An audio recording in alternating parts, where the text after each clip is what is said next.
Welcome to the San Jose Hockey Now podcast. I'm Sheng, editor-in-chief of San Jose Hockey Now. You can also find my work on MEC Sharks on Twitter, Sheng_Peng, and Blue Sky, Sheng Peng. You'll notice I'm flying solo today. My co-host, Keegan, he is on vacation. So, sorry, it's just me today, guys. But we have a very, very exciting show planned today. We have Chris Peters on. Chris Peters, a Flow Hockey draft guru, friend of the show. He talks all things draft. There's a lot of smoke now of Anton Frondell over Michael Misa for the Sharks at number 2. And Chris Peters talks all about that. We also talk about what the Sharks might do with picks 30 and 33. And also, too, could a trade with the Blackhawks make sense for the number 2 pick? So anyway, that's all coming up in just a little bit. But before we get to Chris, though, a quick word from our sponsor.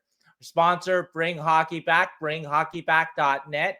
You can get awesome t-shirts from them. They have a Director of Vibes t-shirt, which I'm going to, there you go. You see, Director of Vibes. Also have a nifty Macklin Celebrini t-shirt up there that you can get. Use coupon code San Jose Hockey Now for 15% off. Also, too, you might have seen recently that they have these awesome kind of tank tops, I think, country tank tops that you can purchase at different countries, Sweden, United States, whatever country that you want. There's a lot of them, at least, maybe not whatever country you want, but most of them. Anyway, coupon code San Jose Hockey Now. Finally, with Bring Hockey Back, bringhockeyback.net, you can get custom hockey jerseys. That's a big thing that they do. They do a great job of that. So for your adult beer league or for any occasion, office event, party, whatever, right? They can make custom hockey jerseys for you too. So anyway, Bring Hockey Back, bringhockeyback.net, coupon code San Jose Hockey Now for 15% off. Anyway, before we get to Chris, let's talk about some of the big news, big events going on with the Sharks right now. Well, maybe there's not a ton going on, but a lot of sort of rumors and hearsay. And so we'll kind of hit on some of that in just a little bit. We'll talk a little bit about the draft. Before we get to Chris, we'll talk a little bit about the draft. Also, we'll talk a little bit about trade free agency. But before we do that, though, I did want to give a brief moment of remembrance to Chris Collins. Chris Collins, you may know, was a Sharks color commentator from 1992 to 1997. And Chris was really, really good to me. Chris helped me quite a bit with a story that I wrote about 8 years ago about the China Sharks. And if you don't know what the China Sharks are, the Sharks teamed up with a team in the Asian League Hockey, or the Asian League Ice Hockey League. And they created a team called the China Sharks. It was a Chinese team that was totally in concert, sponsored by the Sharks. The Sharks paid for a lot of stuff, that sort of thing, right? And Chris Collins was the founder, sort of his brainchild, and he also was the GM of that team from 2007 to 2009. And Chris really led a colorful life. That story actually reproduced on San Jose Hockey Now recently, oral history of the China Sharks, stories like Claude Lemieux going to China to play, but first night he slept in the maid closet. Pictures of 6'8" Steve McKenna on a horse cart going to the game, I believe. So great little moments like that. But anyway, Chris was really, really good to me early in my career. And Chris really led a colorful life. He was a Sacramento radio legend. He was trying to get hockey in China going for a number of years recently here after the China Sharks. Of course, again, he brought the NHL to China. And so anyway, Chris, thank you so much for your time over the years. Rest in peace. So let's talk free agency and trade first, though. And free agency and trade, few things to kind of put out there that I've heard over the last. We haven't done a show in quite a bit here, and I think it's been more than 7 days, and I've been hearing some stuff. Okay, let's start with Mitch Marner, right? The big fish in the pond here, and still working on some stuff. But what I'll say is that there is a little more smoke there than I thought. I had poo-pooed the idea for a while because I just didn't think that the Sharks were going to jump in on 7 years there. But one thing I did find very interesting recently is that the rumor mill, the major insiders, Chris Johnson and whatnot, they're saying that there is a possibility that Marner will accept a short-term offer, 2, 3, 4 years. And so I think that is a lot more interesting for the Sharks, in my opinion. This is not speaking for Mike Grier, the front office. But I wasn't sure myself, and I've said this myself, that I didn't know if Marner was a guy that you wanted to give 7 years to, because I'm just not sure. Some of the stuff that happened in Toronto, not sure if this is a guy that 40 years from now, when you're in the playoffs, you want to be paying him $15 million, $14 million. That's just my honest take. Sharks may have a different opinion of that. But if a guy like that, of his still undeniable talent and ability, is going to sign for a couple of years, and we look at the stuff that happened in Toronto, you can see it from the other lens. The media was way too harsh on him, microscope on every mistake that he made. A hockey team, all the first round, second round losses for the Toronto Maple Leafs, that's not just on Mitch Marner, obviously. Hockey is a team game. If you look at just the pure production, the points, they don't look too bad in the playoffs. Yeah, there's plays that you can look at that, okay, he didn't back check hard enough. He didn't take this guy's stick, but there's extenuating circumstances. Maybe he was tired. Maybe he was all kinds of things, right? Things that you can kind of think of. Marner doesn't strike me as this guy's a cancer to a team. I guess that's the point I'm trying to make overall, that this guy is unsignable or something like that. That's so when I said that I would hesitate at giving him 7 years, that's not saying that the guy is unsignable. The Sharks can well do their research, or any team can well do the research about Mitch Marner and discover, hey, this happened, these bad things that happen. We can give him a little bit of a mulligan here, maybe in a different situation, and maybe a little less of a microscope. He's going to flourish in the playoffs too.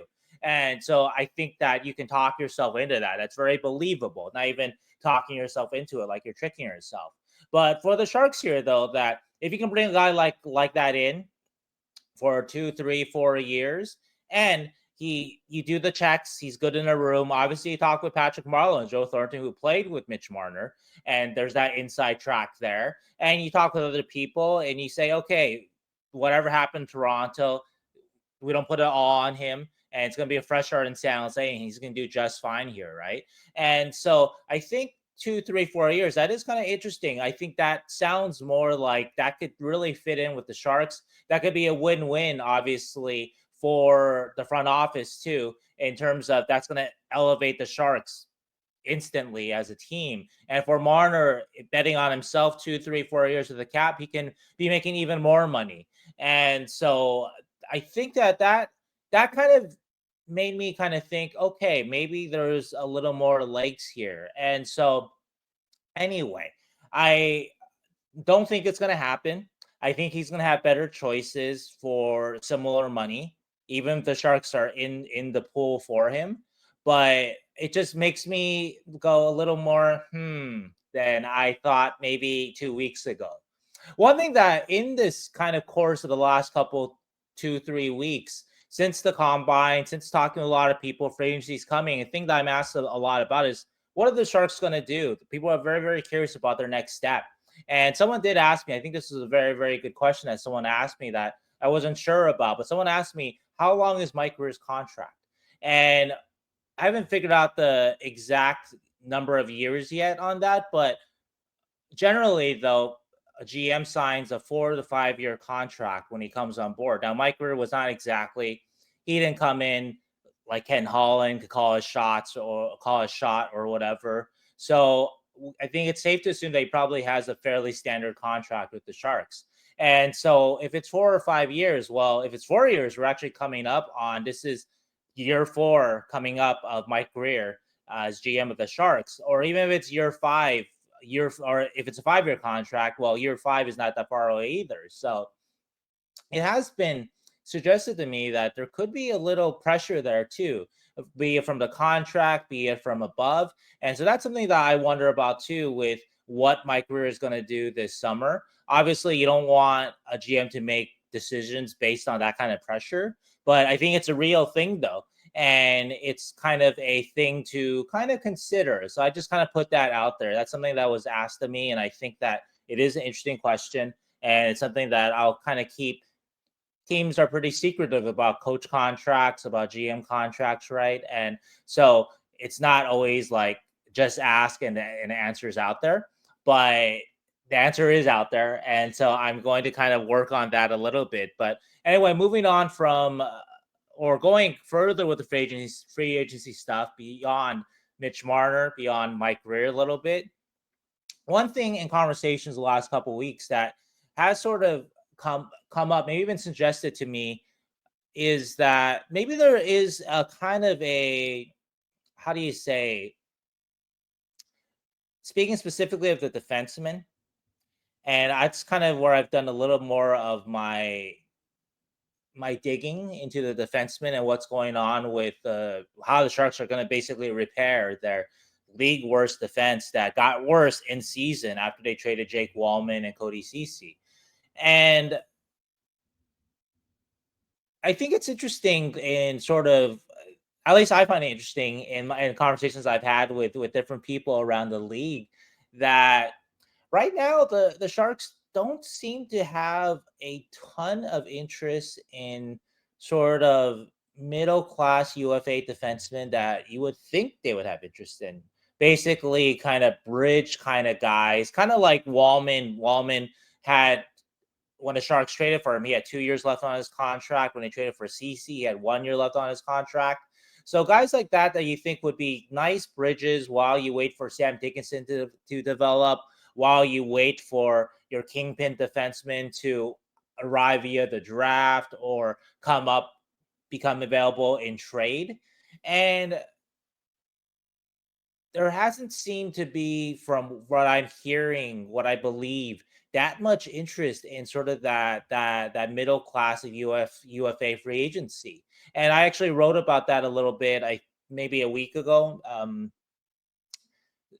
Free, basically a few ways that the Sharks could improve their defense. And I threw out, I think, 6 names actually. So I wrote an article about that. And so anyway, with that in mind, I wonder if that leads to the Sharks are maybe not going to fill their defensive holes, or not concentrate so much on free agency. They may do it through trade, maybe. And free agency, not that they won't sign defenseman free agents, but maybe that's their backup. Maybe that's not their go-to. And I haven't checked on every single defenseman out there, so there could be defensemen that I've missed, obviously. But I think in that article, I basically outlined that eliminating the top of the free agency class, because I don't know if the Sharks are going to give out 7-year contracts to Ekblad, Gavrikov, or Provorov. I don't know if any of them are interested in coming here either. So that, removing that layer, and then now you have a middle class, right? I mentioned, and I think there's been rumors about it, that Fabro and Columbus, that they're close anyway, so they don't think that's happening. Maybe a guy like Matt Grzelcyk, maybe Cody Ceci coming back, maybe Ryan Lindgren, guys like that. That's sort of the middle class I'm talking about. And I don't know how much interest the Sharks have shown in those guys, which is interesting and maybe a little surprising. And it suggests to me that maybe there's a move in an offing. And I don't mean necessarily that that's going to be a move for Noel Dobson or somebody like that, or Bowen Byram, but maybe they're fishing there. Maybe it could be a smaller move like Jordan Spence, which I wrote about. That seems like that could be a good fit for the Sharks, because the Sharks, well, who is their power play quarterback right now, right? So they definitely could use help on the power play. And so a guy like Spence, 24, can definitely help in that, some upside too. Anyway, though, so that's something that been kind of picking the fire at. And so I wonder what's going to happen. Obviously, the draft is coming up next week. The draft is on Friday. And so there's going to be more activity as we get closer to that. Though, one thing that is interesting to note that was pointed out is that a lot of these kind of trades and discussions happen very easily in a draft where everybody's together in the same city.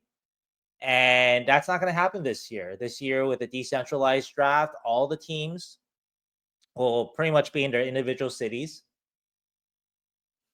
They may have representatives in Los Angeles, but Mike Grier is not going to be in Los Angeles. The War Room, San Jose War Room, is going to be probably in San Jose. Other examples like Philadelphia, their War Room, they're going to be in Atlantic City, but that's close enough to Philadelphia. So you get what I mean, though, that you don't have that sort of that rubbing of elbows to kind of make things really easy for trades and whatnot. Obviously, this isn't 1965, so it's easy to text, easy to do a lot of things, right? It can be on Zoom, all kinds of things that are easy to do to communicate quickly. So I don't want to make it seem like trades won't happen because the GMs aren't in the same kind of same 1 mile radius or whatever. But it does make it a little maybe things will happen a little slower. I don't know, but it's going to be a very interesting week to see the how things will be a little different with the draft with the setup this year. And anyway, so in regards to the Sharks and their moves, that I wonder what's going to happen with that. And also another thing that's underrated too about the draft being in one place right before free agency is all the agents are there too. And so that makes it really easy meetings for between the GMs and the agents. And so it's not just GMs talking with 31 other GMs. So keep that in mind. It's also 32 GMs talking with, I don't know how many certified player agents there are, 100 of them or something, right? All in the same place and talking deals and talking about, hey, are you interested in my guy? And again, make no mistake, a lot of these things are talked about before July 1st. Um, so I wonder if that slows things down a little bit. One rumor that we've heard, and I don't know if this is involved with the decentralized draft, but one rumor that you guys have heard about Mitch Marner is that he is not necessarily going to sign on July 1st, that he might take the time to talk with teams, visit with teams, maybe over Zoom. I guess it's not in person, but that's the latest thing I read at least. But something like that, right? Whereas maybe before, like these kind of like covert meetings might have taken place at the draft, or at least covert meetings between, not that Mitch Marner would be showing up at the draft, but that his agent would be talking with whatever GM just in the week of the draft. So that kind of sets it up. And so kind of know by July 1st who you're going to sign with. So I wonder about that. So anyway, that is an interesting thing to watch for. But I think though my takeaway though with this, and I'm gonna check, things can change. Now we're approaching the week of the draft. That some of these kind of candidates that I've talked about, right? That these middle class UFAs, maybe there's gonna be more discussions with them. Things are gonna pick up basically. So maybe it just started slow, or who knows? Maybe the Sharks putter around some trades and they don't look like they're going to work out. And so, okay, the Sharks then will go with the free agency market. I think, though, overall, though, before we move on to talk about the draft and get away from trade free agency buzz, is that the Sharks need to be better next year. And I don't know exactly how much that has to do with Mike Grier's contract or what's going on with ownership wanting a better team and that sort of thing, right?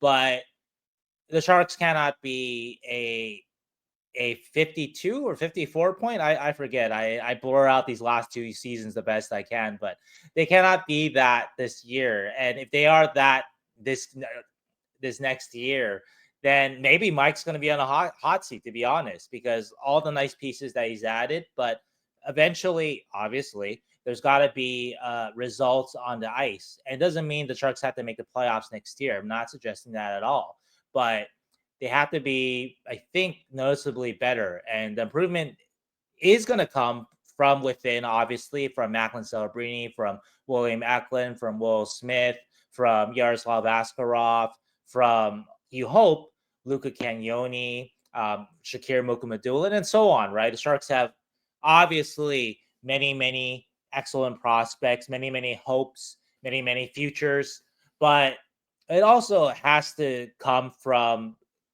good, smart veteran acquisitions. And last year, the Sharks actually did do a pretty good job of that. I think that we do underrate now, looking back, just how much trading Mackenzie Blackwood hurt them. But at that point, when they traded Blackwood, that they were a pretty fairly competent team. On the nights that they were off, they had a guy behind them that they could trust to bail them out. And once you traded him off and you decided not to force Askarov up, then you didn't really have that for the rest of the season. You didn't have that kind of that safety net to make things better when a team wasn't playing well. And so then that's when the losses started happening, right? And then Ryan Warsawski changed up the system a little bit defensively, I think, to a little more conservative maybe. And so that helped the Sharks limp to the finish line more respectably than they were at midseason. But I don't think you can really have a repeat of that though this year. You don't want that. I know everyone wants Gavin McKenna, but I don't think that kind of losing is a. We talked about this, so I'm not going to go too deep into this, but that kind of losing when you have your piece there, Macklin Celebrini, your franchise piece, you can't waste his time like that. And so I think that they do have to make clear steps to improve, and they have to be obviously the right steps to improve. You sign a guy and he's terrible. That's a statement on Mike Grier. That's a statement on his scouting staff. And they're going to have to wear that. And so they're going to have to make smart, intelligent signings and trades. There is a lot of talent obviously out there. And so it's got to make those. I think this is the big off season for that Sharks do need to get better in summary. So anyway, so let's talk a little bit about the draft. And if you guys remember my reporting from the combine, I slipped in something from, and I wrote about it today. A go-to source of mine told me back a couple weeks ago, hey, don't sleep on Frondell for the Sharks at number 2. And that momentum has seemed to really have built the last couple of days, maybe kind of a little out of nowhere, but you hear Corey Pronman talking about it, Chris Peters, and those are kind of our most kind of, how do you say it, besides Bob McKenzie and his kind of his go-to draft sort of draft guide, right? Or his kind of his questionnaire for scouts, that both Corey and Chris are sort of the deans of hockey prospect coverage.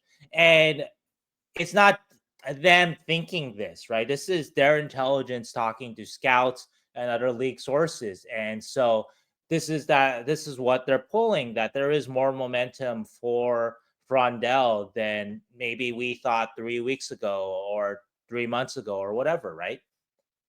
And so I think it is a real thing. I think it was a real thing when I mentioned it a couple weeks ago. Now, we'll say though, and this is time sensitive, and I asked Chris this too at the end of our interview, which I did today on Saturday, June 21st. But anyway, as Saturday night, this is 9:27, 9:28 p.m. Pacific. I still think it's going to be Misa. So I think the Frondell smoke is real. I think that based on what I'm hearing, that, and Chris echoes this too, so he's hearing the same thing, that the top 3 looks like it's going to be Schaefer 1, and 2-3 is going to be Frondell or Misa in some order. Frondell and Misa in some order. And so that's what Anton has done with his draft stock in the last little bit to really get himself, it looks like, into the top 3. But I did check around a little today after talking with Chris, and at this moment, Saturday, June 21st, 9:28 p.m., I'm still going to say Misa. Now, we still have 6 days for me to change my mind, and that's not me changing my mind again. It's more, again, talking to people, pulling on coats, and seeing the information that comes out. One thing though that I did talk with Chris, I think you guys would be interested in, and I think it's a very interesting topic, and probably something that I should interview somebody about one day because I think it's really interesting, is the misinformation put out there about the draft and who stands to gain.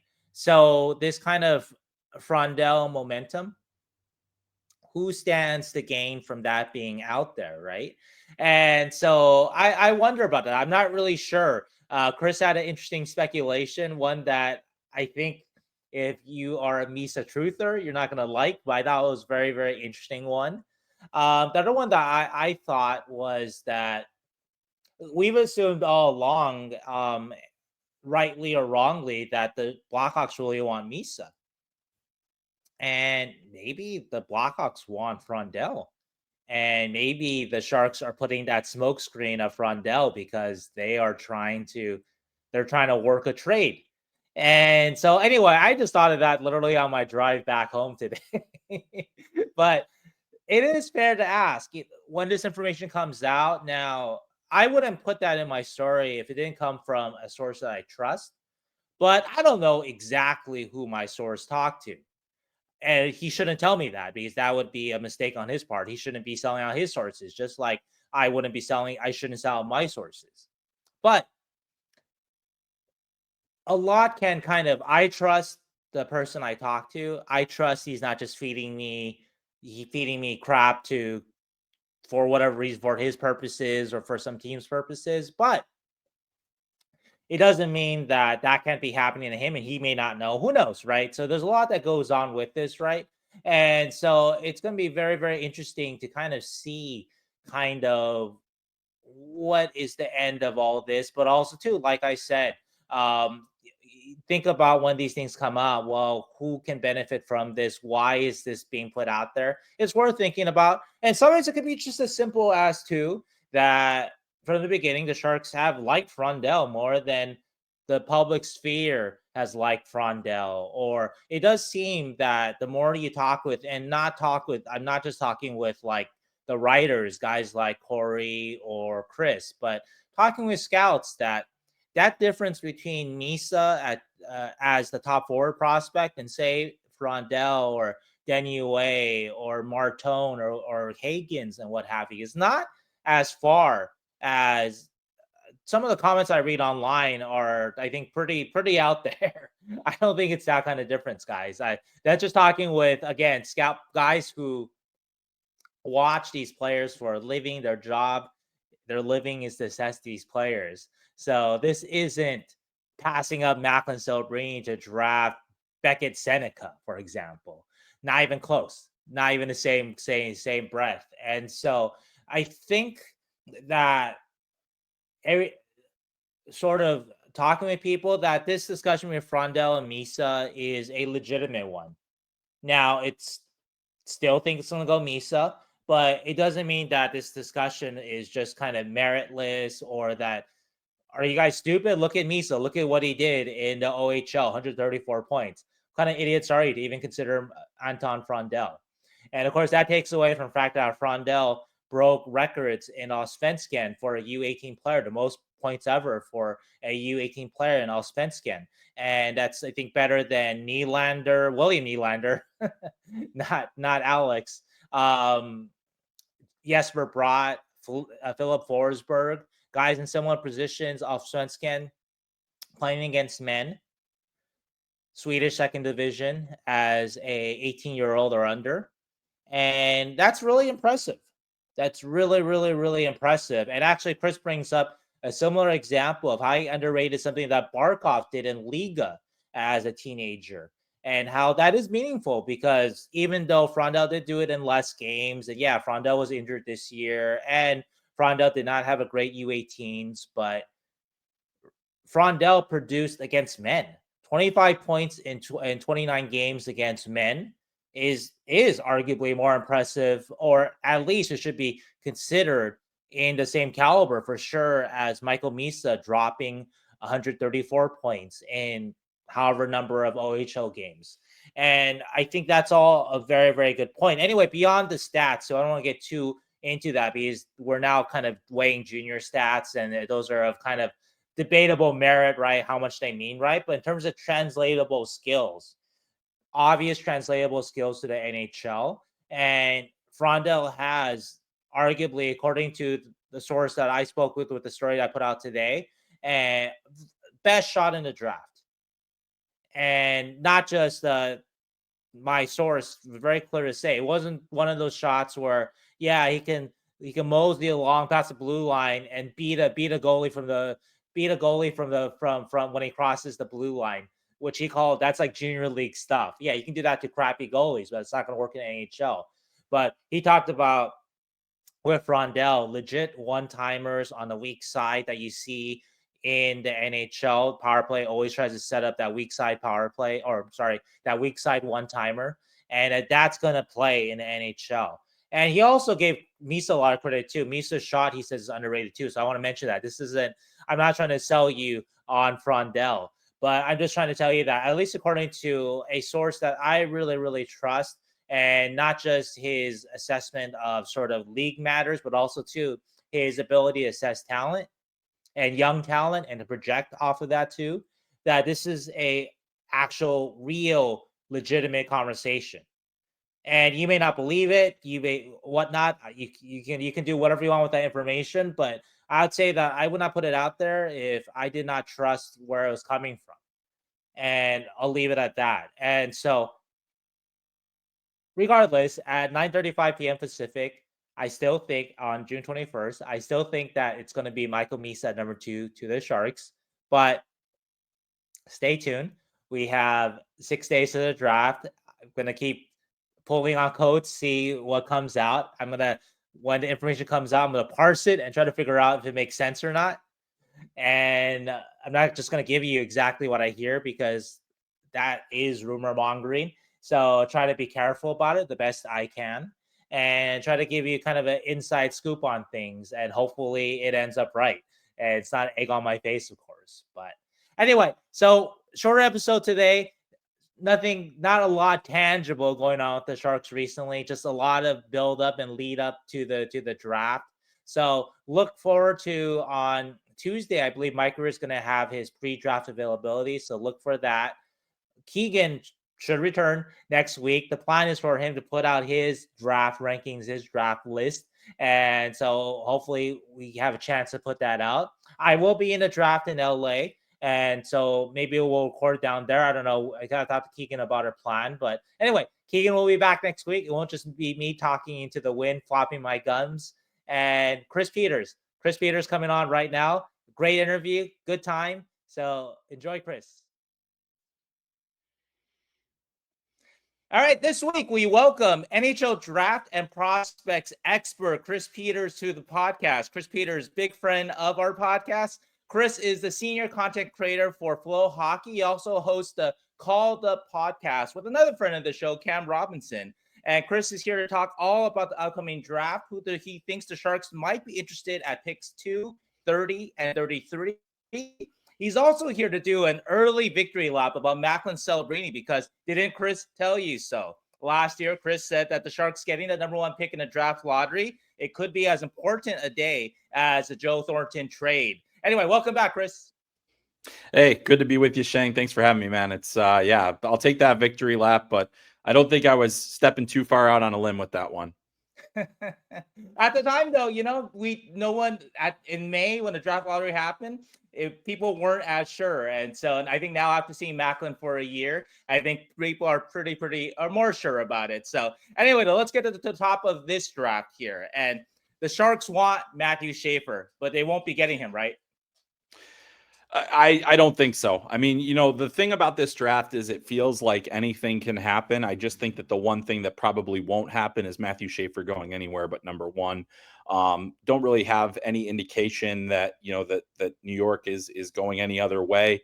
But, there is that kind of hanging specter over the organization that you've got the local kid, James Higgins. Is it that big of a gap between the two players? I couldn't tell you what their internal list would say about that. I know for me, the gap isn't huge, but there's still enough of a gap there. Certainly have the size mobility advantage, but yeah, I mean, if by some way that Schaefer does end up as the number 2 pick, to me, I think that is a great opportunity for the Sharks to have another essential building block. But yeah, I think it's probably wishful thinking at this point. And that reminds me, too, to let everyone know that you just released your top 100 list, right, on Full Hockey. So, yeah, everyone go check that out. But, all right, then. So, okay, let's forget the Matthew Schaefer dream for now, guys. So, hopefully, if the Sharks are able to grab him, the Sharks really do need defense. We will address that a little bit later. But for now, though, let's focus on the number 2 pick. And right now, I'm just going to put you on the spot. We're going to talk a lot about this. But who do you think they draft at number 2 right now, Chris? Yeah, I mean, if you were to ask me at this very second, I think there is, I think there's a realistic possibility that it is Anton Frondell over Michael Misa. Now, realistically, it's the most likely scenario. that I think everyone expects is that it's just Misa, and you take the player that had the most productive draft season since Patrick Kane in the OHL, and you just move on. And that is absolutely a fine pick.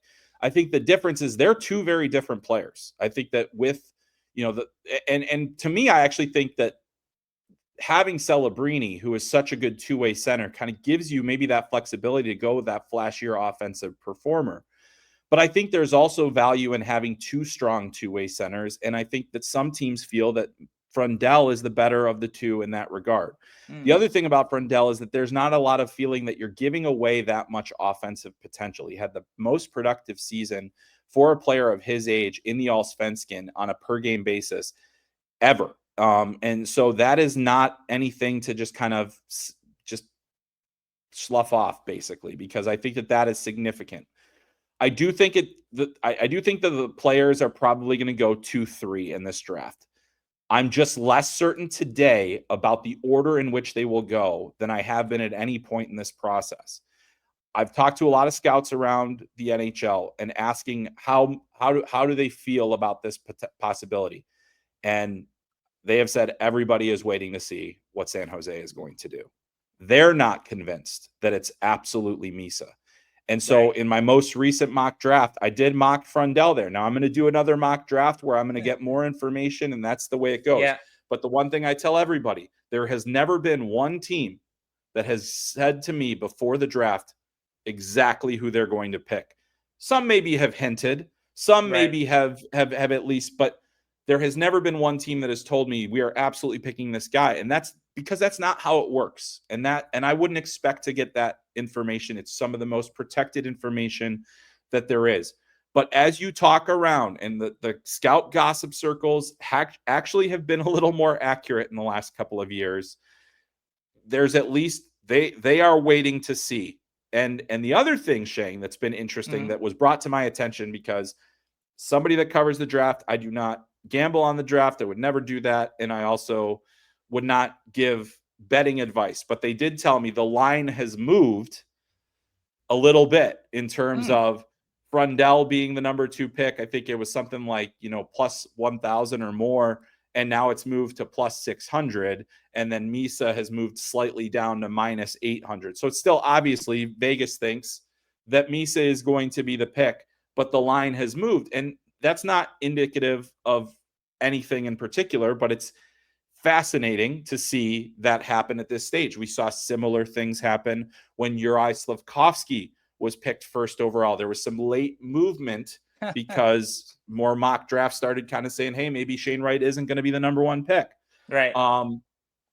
Does it mean anything? Probably not. But I do find it interesting that that's an indicator that at least the market is saying, and I know you yourself reported about at least the feasibility of their, considering both players. So I'm fascinated. So yeah, my most recent has Frondell. If it's Misa, that would surprise me less, right? But at the same time, I think that it's always good to kind of give some of that that look there as, hey, this is the way it could possibly go. And I think no matter what happens, it'll be Misa and Frondell 2 and 3 in this draft. Why do you think, in your experience covering the draft, at the combine, I did report that I heard a whisper, and it really was just kind of a whisper, but it was from a source that I would call a go-to source. And so that's why I put it out there. And how does that kind of, over the last, from the lead up to the combine to the draft, that kind of, okay, I heard something like this, and it becomes a bigger thing. What changes, I guess, for teams' minds, or maybe it's not even changing teams' minds. It's information or misinformation are putting up. But what changes that kind of whisper becomes a larger rumor in the kind of in between the combine to the draft? Yeah, it happens every year, and I don't know that there's really any rhyme or reason for it. The one thing I will say is there are smoke screens everywhere. And this whole idea that the Sharks are seriously considering Frondell would be a smokescreen. But to me, that doesn't really help them if it is a smokescreen, because if people believe they're going to take Misa, and Misa is the player that more teams value as the better player, you would probably want them to continue to think that you're taking Misa to see what they might be able to offer you if they really want that player. and where you could go. And I know that people had wondered, is Chicago desperate enough for Misa that they would make the trade to try to find a way to get up?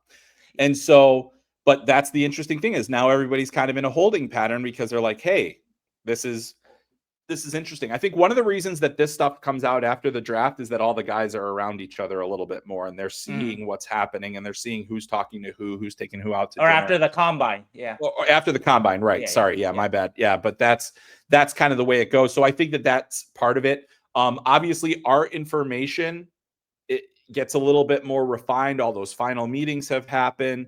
You kind of start hearing the scouts might be talking because they want to get information from other teams as well. And so part of the game is trying to predict who everyone is going at. And I know for a fact that NHL teams track the mock drafts.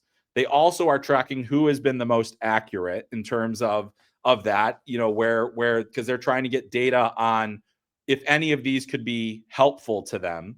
And there have obviously been some maneuvers, but like I said, it's really hard to have a perfect mock draft because I've never had a team say, "Yep, we're taking that guy." You knew basically that the Sharks were going to take Celebrini, but you can't even get the Islanders to say that they're 100% taking Matthew Schaefer. So that's the kind of thing that makes it a little bit harder. And the thing that I say, take it with a grain of salt. We're not perfect. I've never had a perfect mock draft. I didn't have Beckett Seneca at 3rd overall. I had the rest of the top 5, but I didn't have that one.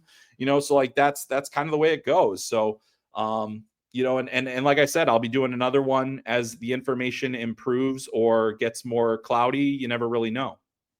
You touched on a really interesting point, though, and a lot of fans always jump on this that, oh, these are just smoke screens. These are just like the teams are using the media for these kind of things to put out this misinformation. And of course, there is some of that for sure. So to say that there's none of that would be disingenuous on my part. But there are also kernels or just jewels of information in there too, if you can figure out who's real, who's not.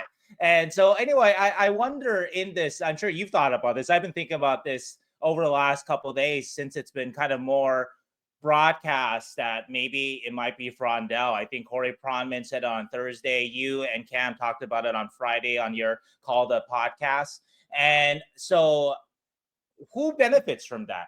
Because like you mentioned, you alluded to that doesn't seem to really benefit the Sharks, right? And so I don't know who benefits from that if it is misinformation. Well, here's who it benefits. It benefits the team that if they are seriously considering going outside of whatever the consensus is to prepare the fan base. This Slafkovsky, the Slafkovsky preference for Montreal didn't slip out until the very around this time. And it started to slip out. And it's because I think that there was a desire to at least prepare the fan base for the possibility. I mean, there were people showing up to the Bell Center or to draft parties and everything else with a Shane Wright, Shane Wright 51 jerseys everywhere. So part of it is preparing the fan base because the public is relying on our lists, but our lists are not gospel. And teams have much, much more information that they are weighing.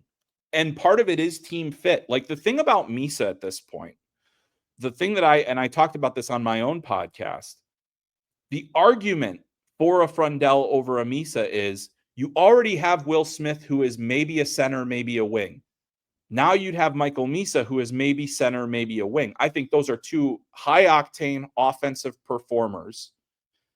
But do you want the Frondell, who projects more comfortably because of his size and his physical makeup, as a long-term center? That could be the better fit for you if you say Batman is Macklin Celebrini, Robin is Will Smith, and then I guess that makes Frondell Alfred, but I'm not really sure. So but a very young, dashing spy version Alfred. I'm getting very nerdy here, but building your team through the middle, you need strength down the middle. Sure. And if you feel that the better center option is Frondell in this particular instance, then you have to do it. Now, on my list, that would be a separation of 2 players for me. So I have Frondell 4th, and I have Hagen's 3rd, and I have Misa 2nd. So obviously, if I'm making the pick, I'm still picking Misa because I think that gives you, even if he is a wing, he can ride shotgun with somebody and be a massive producer for a team. I think there's top 6 potential all day. I think there's a lot of things that I like about him. He is bigger than Smith. He is a bit stronger. He has a little bit more of a physical edge to him. Maybe that makes him the front runner to be the number 2 center. But what I will say is that the reason that this stuff slips out at times is because the team is trying to say, hey, this could happen. And it lessens the shock value, because all of the questions that you're going to get is, why not this player?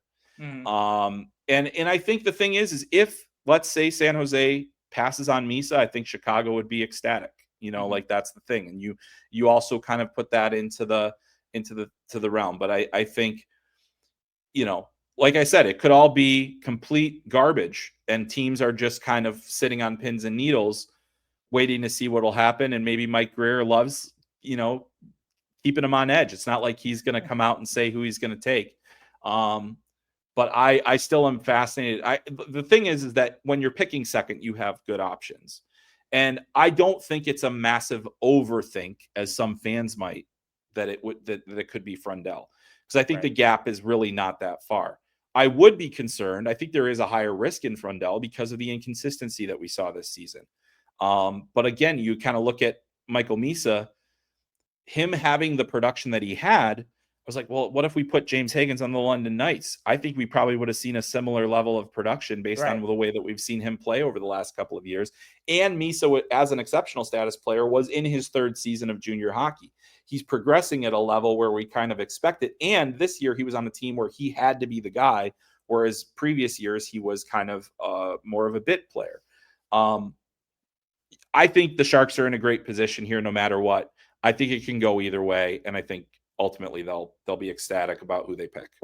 Yeah, I wanted to mention that kind of that perceived gap. I think there's a perceived gap between Misa and Frondell, like among the public, that I don't think is accurate. Like, I don't know if Misa is that much higher a prospect than Frondell in reality. You make a great point, and this was pointed out to me. I just put out a story about Misa or Frondell today.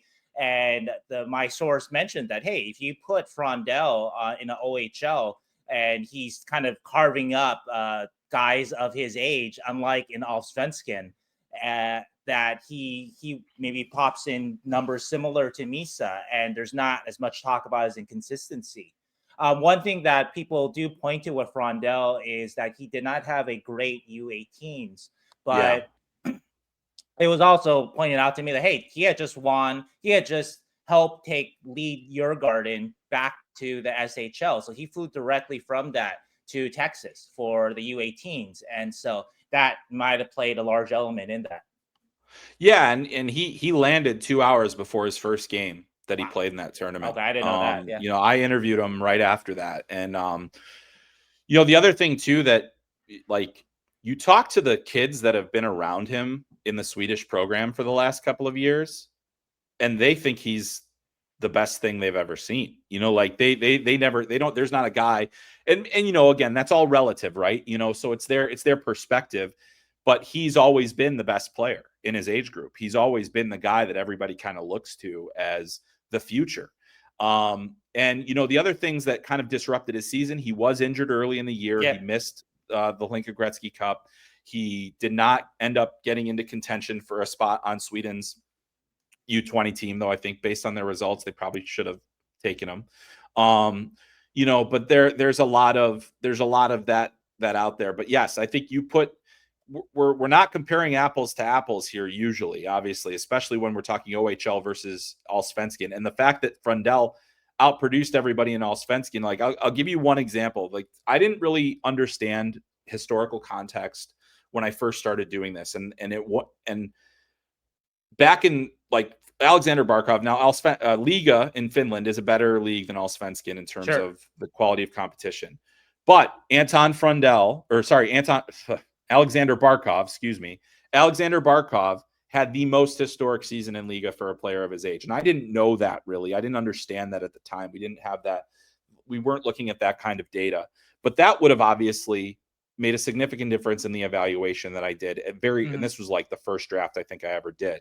So it sticks in my mind because it was a mistake made very early on about a player that I thought, hey, maybe the ceiling's not that high. Well, if he's doing this against pros at 18 or 17, then it says that this guy is going to be a star. And so if you look at kind of the metrics of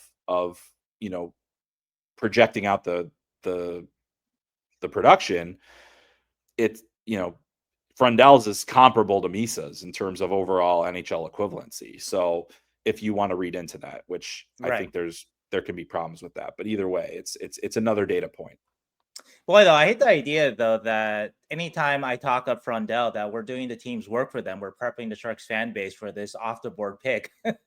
But anyway, though, I don't even know if that's happening. But I did want to point out a couple of things about Frondell, though, that really quickly, that what separates him based on who people I've talked to is just that his shot is really elite. His shot will play in the NHL. His shot is going to score a lot of goals in the NHL. That's the prediction, at least. And so that's part of the offensive sort of, that's how he is not that far apart from a Misa. And people might point out that, because you mentioned that Frondell, the size, and they're both actually 6'1", but they're not the same 6'1", though. We saw that at the Combine, the way Frondell dominated a couple of those tests. And you could also argue the other side, that maybe Frondell is sort of a man among boys to some degree. And so Misa still has more projectability, more growth. So that's an argument too. But I did want to point that out, because people will say, oh, they're both 6'1", but it's not a same 6'1". Yeah, I think that's very fair. And yeah, the thickness of Frondell is a separator, and why I think, some believe he could be the better two-way option between the two players. Do you think the Blackhawks like Misa as much as rumored, the Blackhawks with the number 3 pick? I think so. I think because they want the offensive dynamic to really, continue to grow. They've got a lot of guys that, like Frank Nazar right now is their number 2 center, behind Connor Bedard. And Frank Nazar has some great, overall capabilities, and he's super offensively gifted, but he doesn't have the same dynamic elements that Misa has and that Misa could potentially utilize. And so he's also a bit bigger than what they have. They have a lot of sub 6 foot guys kind of in their mix right now in Chicago, but they're a team that plays fast, wants to play fast. I think Misa fits into that, right? It probably fits into that a bit better than Frondell would. So I think that there's just for them, it's probably a better fit, but I still think that Frondell is the more likely option, if Misa is selected by the Sharks, that I think Frondell over some of these other guys that you would consider there. I've seen a lot of Chicago fans pushing Porter Martone because of the size factor. I think Frondell helps you. He's he's between 6'1" and 6'2" right now. And he's a guy that kind of gives you that same kind of physical edge that you would need at the center position. So, I think in the end, Chicago's gonna be happy with who they get here. They're going to get a forward that's going to be a very important player for them, but we'll see. Well, on the surface, it looks like a trade between the Sharks and Blackhawks could make sense, insofar as the Blackhawks, if they really like Misa and they want to guarantee they get Misa, and the Sharks wanted, I think, Schaefer, if they could have their dream scenario in this draft, it would be to add Schaefer, a premier defenseman, to their system. And what do the Blackhawks have, sort of, maybe not in excess, but they have a lot of, is quality young defense in their system: Levshunov, Renzel, Vlasic, and Korchinski. So do you think that there's any kind of framework of a trade there where they swap 2 and 3 and the Blackhawks add one of those young defensemen? Yeah, I mean, it's hard to say. I mean, I think that would be, that would probably be the play if there was one. But I just think that at this point, if you could get extra plus a guy that you like, I think it's a trade that can be made. I just don't know if outside of the guy that went number 2 last year, I don't know that you could say confidently for those Blackhawks defensemen what they're ultimately going to be still. We're still waiting to see if Kevin Korchinski is going to take a step. Sam Renzel looked very promising, but in very limited action after his college season last year. So I think that you would absolutely have to weigh those things, but Mhm. like if you're the Sharks and you don't feel that there's that gap between Frondell and Misa, and you can trade back and get one of those premium players. But I think because of this uncertainty that we have right now between the two picks, and maybe, all it takes is Mike Grier saying, hey, we're going to take Misa. If you want him, go ahead and give us your best offer. That's the only way that I think a trade would happen. And I think, unless that does happen, I think Chicago will just stand pat and take whichever of the two is left. Just a quick question about that. I was speaking with somebody, and they thought that Lushunov would be too rich a ask. Korchinski would be not enough to move the Yeah. needle with his development. So, how about Rinzel or Vlasic? Is that too rich to ask? Yeah, I mean, I think that Vlasic is probably going to be a long-term part of their core. I think that they kind of need him as a stabilizing force. That would be a great ask, because I think that he would be a great fit as a guy with some NHL experience. Obviously, the familial connection with Mark Edouard, or the cousins, or what have you. But the situation, I think, I would say that Rinzel is, again, there's too much of an unknown there. I don't think that would necessarily do it for me either, to move away from that. But yeah, so I think it's kind of, you're in between a rock and a hard place. I mean, I really do think it would take, hey, we're taking Misa, give us your best offer. And I don't think that they would be able to get enough potentially to make it work. And right, like you suggest, if they were trying to make a deal with the Hawks, that maybe they would just be signaling all into Misa to kind of as a bargaining ploy with the Hawks. But anyway, that's neither here nor there, though. So let's kind of move on to beyond the top three picks here, and the Sharks' last couple of picks they have the 30th pick, which is at the end of first round, and the 33 pick, which is the first pick of the second round. What else have you heard? What else did you hear about the Sharks generally at the combine and over the last couple of weeks? Non-Misa, non-Frondell, non-Schaefer related. Yeah, I mean, I think that that's kind of taken a lot of the oxygen. Sure. I think that the thing is that with their later picks, I think that the expectation would be that they'd look for the next tier of defenseman who's going to be available there. I think like a guy like that late in the first round, Henry Brustevich is an option. He's got some puck moving capabilities, played alongside Sam Dickinson for stretches of last season. So I think that that's a potential fit in the range, because I think that you're going to kind of have that tier of defensemen, the Blake Fiddlers and Sasha Boumediennes and others like that are less likely to be available at that point. Brustevich even could be less likely to be there at that point, given the fact that there will be, probably a later run on defensemen once again. And then you kind of have to dip into your bag of tricks and see, like, is there anybody in that next wave that's there? And then if they're not, you just have to take the next best available forward. But I think there should be some urgency to build on the blue line. The Sharks do have having 30 and 33. Where could that move them up into? Is there a team in the 20s or the late teens that you think might be interested in maybe more depth in the system as opposed to one pick? Yeah, I don't think you'd be able to move up super far, but I do think that you could move up into the 20s, like higher into the 20s, to land one of those defensemen. I do think that is absolutely a possibility. Carolina has always been a team that's moving back, but they're not that far ahead of you with that next pick. So it probably doesn't move the needle enough. You've got other teams that have 3 first-round draft picks. So you've got like Nashville and Philadelphia and Chicago as well. Well, Chicago's gotten multiple picks, but yeah, their second pick is still in play there. So, so I think that's certainly the possibility of potentially moving up. And if there is a guy to get there, 30 and 33 would be really enticing. It might, to me, I'd probably rather have 30 and 33 for the likelihood, unless there's a player I absolutely love, because I think once you get beyond the top 13 of this draft, there's a lot of players with a lot of different things that you're I've said it a lot.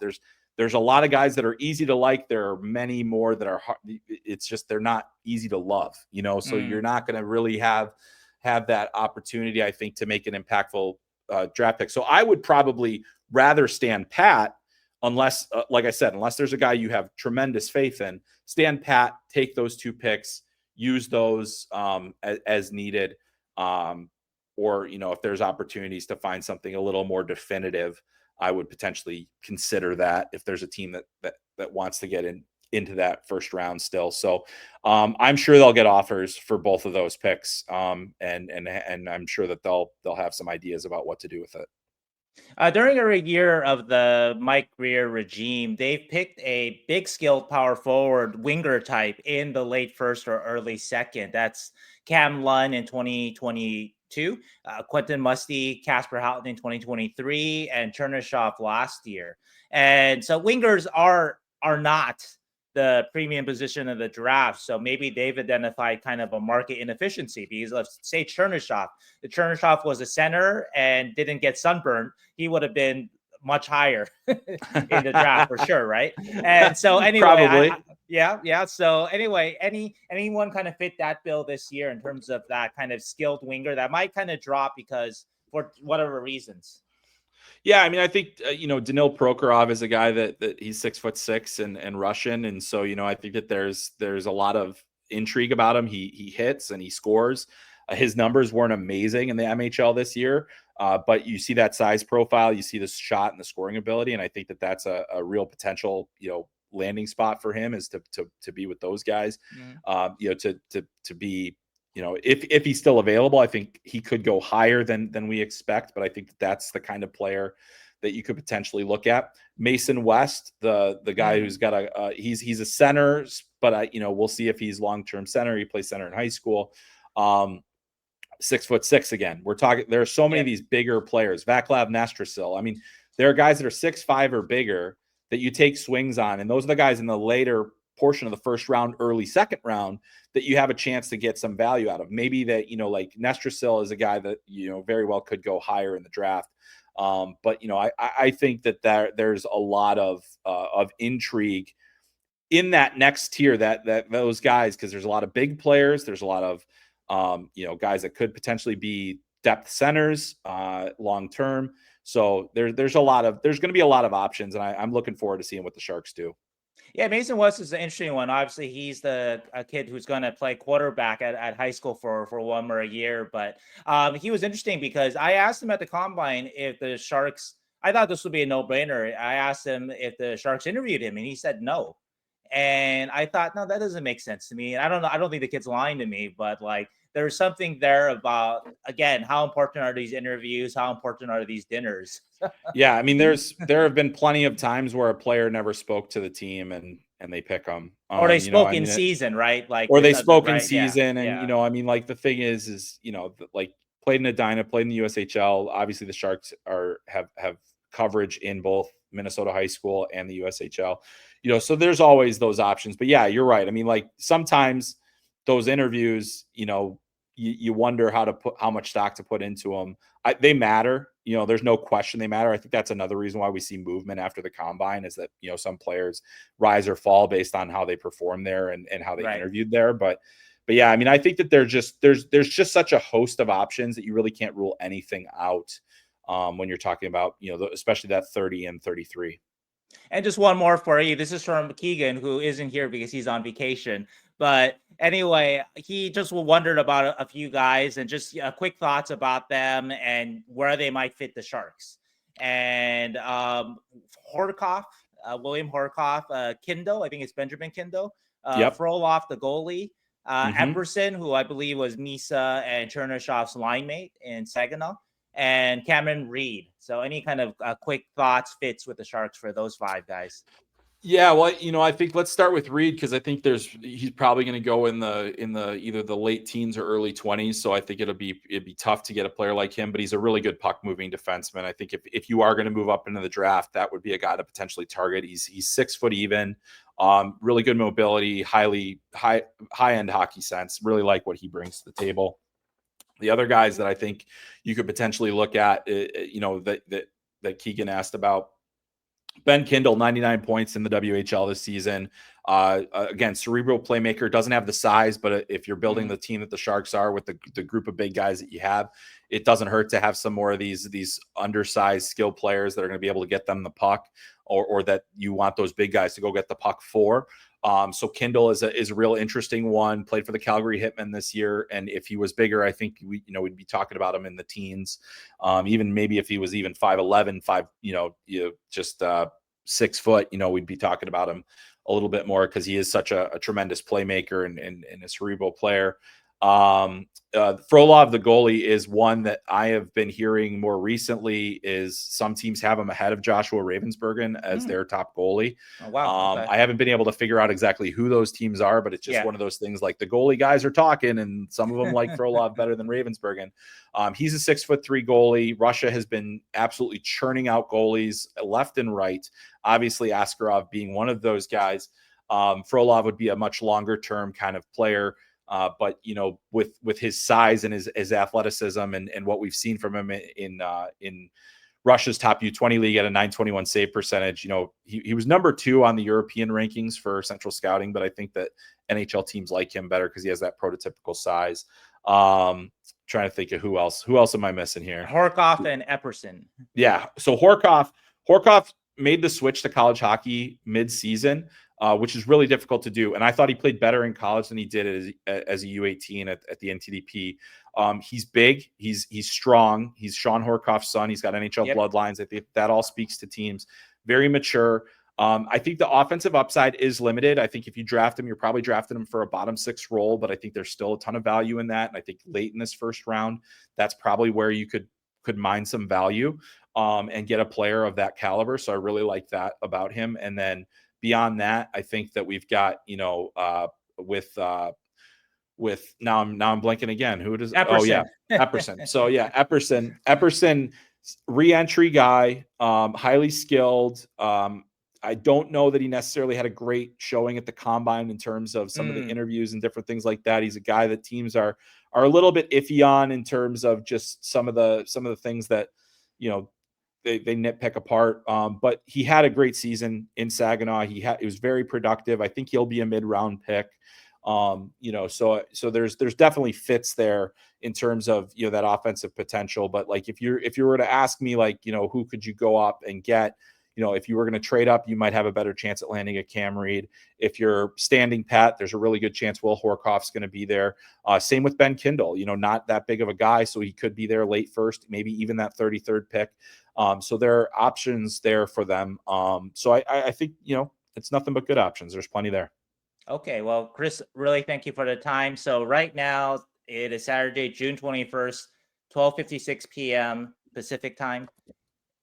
It is Frondell right now for you at number 2, just for now. And stay tuned for next week's mock draft because it could change. So for now, okay. Yeah. All right, Chris. Thank you so much for your time. I really, really appreciate it, and I'll see you in LA. All right, thanks, buddy. Great to see you. Thanks for having me.